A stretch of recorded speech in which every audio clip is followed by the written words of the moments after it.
ओ तू एक भी सुनी ना, ओ तेनू तरस ना आया, ऐसी दर्द जुदाई सहंदे रह गए।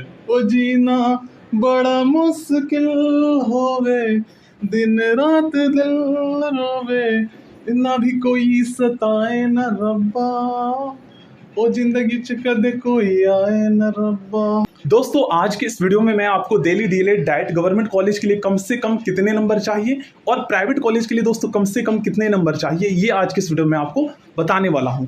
और देखिए, आप में से बहुत सारे स्टूडेंट दोस्तों, कुछ स्टूडेंट ऐसे होंगे जिन्हें लगता है कि अगर हमारे नंबर कम आए तो इस सिचुएशन में क्या हमें प्राइवेट कॉलेज से इस कोर्स को करना चाहिए या नहीं करना चाहिए, ये भी आज के इस वीडियो में आपको बता देता हूँ। देखिए, अगर आप दोस्तों जितने भी कॉलेज जो प्रोस्पेक्टस में मेंशन किए गए हैं प्राइवेट, और जो कॉलेज प्रेफरेंस जब आप फील करते हैं तो उसमें आता है, अगर आप उन सभी कॉलेज से इस कोर्स को करते हैं तो आपका जो है कोर्स का वैल्यू होगा, और ये सेम वैल्यू होगा जितना गवर्नमेंट का है उतना प्राइवेट का है, ठीक है ना। और किसी भी अगर गवर्नमेंट टीचर की भर्ती के लिए कोई भी वैकेंसी निकलती है तो आप उसके लिए एलिजिबल होंगे, क्योंकि ये एससीईआरटी के द्वारा, स्टेट गवर्नमेंट और एनसीटीई के द्वारा मान्यता प्राप्त है, ठीक है। तो अब यहाँ पर टेंशन खत्म हो गया। अब एक बेनिफिट ये भी है दोस्तों कि अगर आप इस कोर्स को प्राइवेट कॉलेज से कर लेते हैं तो यहाँ पर आपका टाइम भी बचेगा। और देखिए, अगर आप फर्स्ट ईयर या सेकंड ईयर में ही सीटेट पेपर 1 क्लियर कर लेते हैं तो इसका बेनिफिट ये होगा दोस्तों कि आपका कोर्स कंप्लीट होते ही आप किसी भी प्राइवेट स्कूल में टीचर बन सकते हैं। वहाँ पर जो टीचर, जो प्राइवेट स्कूल जो होते हैं ना, जिनका सीटेट क्लियर हो रखा होता है, उनको भी वहाँ पर जो है जॉब देते हैं। तो बेनिफिट ये हो जाएगा, आप जॉब भी कर सकते हो और साथ में दोस्तों आप किसी भी गवर्नमेंट टीचर की जो वैकेंसी आती है प्राथमिक शिक्षक भर्ती के लिए, आप उसकी तैयारी कर सकते हैं, जिसे हम दिल्ली में DSSB के नाम से जानते हैं। ये जो DSSB है ना, दिल्ली में शिक्षक भर्ती के लिए जो प्राइमरी लेवल के होते हैं उसकी भर्ती के लिए जो एग्ज़ाम होता है वो DSSB करवाता है, ठीक है ना।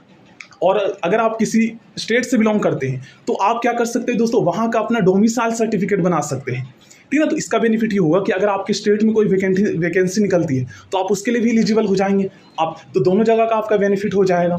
ये है क्योंकि दिल्ली में थोड़ा सा कॉम्पिटिशन ज़्यादा है, स्टेट बाहर स्टेट के भी स्टूडेंट आ जाते हैं यहाँ पर, लेकिन आपके स्टेट में अगर वैकेंसी निकलती है तो आप उसके लिए भी फ़ायदा हो जाएगा, क्योंकि कुछ स्टेट ऐसे हैं जहाँ पर उसी स्टेट के स्टूडेंट को अलाउ करते हैं, जैसे बिहार में है, बाहर के स्टेट को नहीं करते, तो वहाँ पर कंपटीशन तो कम रहता है। लेकिन अगर आप वहाँ के हैं, प्रूफ है, तो आप इजीली भर सकते हैं। ये मैटर नहीं करता कि आप कहाँ से कोर्स को किए, कोर्स मैटर नहीं करता, बस उस राज्य के निवासी होना चाहिए, क्योंकि पढ़ने के लिए स्टूडेंट कहीं भी जाते हैं, ठीक है ना। अब ये कन्फ्यूजन दूर हो गया होगा। तो चलिए अब मैं आपको बता देता हूँ एक्सपेक्टेड कम से कम कितना कट ऑफ जाने वाला है, मतलब गवर्नमेंट डाइट कॉलेज के लिए।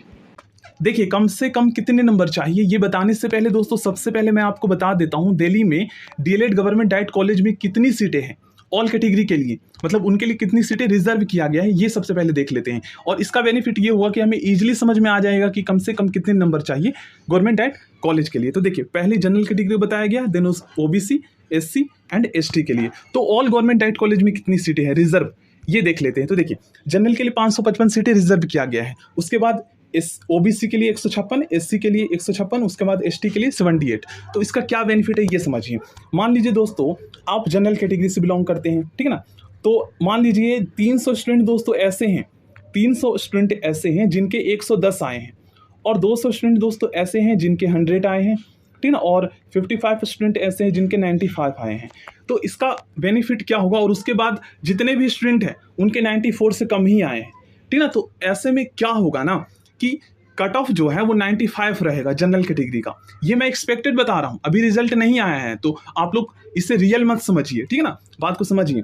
तो ऐसे में क्या होगा कि 95 तक जितने भी स्टूडेंट हैं जनरल कैटेगरी से उनको सीटें मिल जाएगी गवर्नमेंट डाइट कॉलेज में, और उससे कम वालों को नहीं मिलेगा, क्योंकि उनके लिए रिजर्व जो सीटें की गई हैं 555 ये फुल हो चुका है। तो हम कह सकते हैं कि जनरल कैटेगरी का जो कट ऑफ है ये 95 गया। अब मान लीजिए दोस्तों आप ओबीसी कैटेगरी से बिलोंग करते हैं, ठीक है ना। देखिए, इसमें बताया गया है 156 सीटें ओबीसी कैटेगरी के लिए रिजर्व है। तो ऐसे में क्या होगा, मान लीजिए दोस्तों 100 स्टूडेंट ऐसे होंगे, मान लीजिए जिनके 110 नंबर आते हैं, और 56 स्टूडेंट ऐसे होंगे जिनके 100 नंबर आते हैं। तो और 100 नंबर से मतलब कि कम वाले जो होंगे उनको तो डाइट नहीं मिलेगा। क्यों नहीं मिलेगा, क्योंकि यहाँ पर सीटें रिजर्व हो चुका है, मतलब जिनके 99 भी आते हैं उनको गवर्नमेंट डाइट कॉलेज नहीं मिल पाएगा। लेकिन वहीं पर दोस्तों 94 वालों को मिल रहा है जो जनरल कैटेगरी से हैं। क्यों मिल रहा है, क्योंकि उनके लिए सीटें रिजर्व है, तो रिजर्व का यही बेनिफिट हो जाता है, ठीक ना। अब मान लीजिए दोस्तों कुछ स्टूडेंट एससी के स्टूडेंट कुछ ऐसे हैं जिनके लगभग 70 नंबर आते हैं, और जनरल कैटेगरी के ऐसे स्टूडेंट हैं जिनके 94 आते हैं, तो जनरल वालों को 94 पर भी नहीं मिल पाता है, लेकिन एससी वालों को 70 पर मिल जाता है, क्योंकि उनके लिए सीटें रिजर्व है। तो पिछली बार ऐसा ही हुआ था, बहुत सारे स्टूडेंट जो ओबीसी एससी एसटी कैटेगरी से बिलोंग करते थे, उनका रैंक लगभग 5000 के आसपास आया था, फिर भी उनको गवर्नमेंट एड कॉलेज मिल गया था। तो यही है, सीटें रिजर्व का यही बेनिफिट होता है। चलिए, तो अब मैं दोस्तों आपको बता देता हूं Delhi DElEd diet government college के लिए एंड प्राइवेट कॉलेज के लिए कम से कम कितने नंबर चाहिए।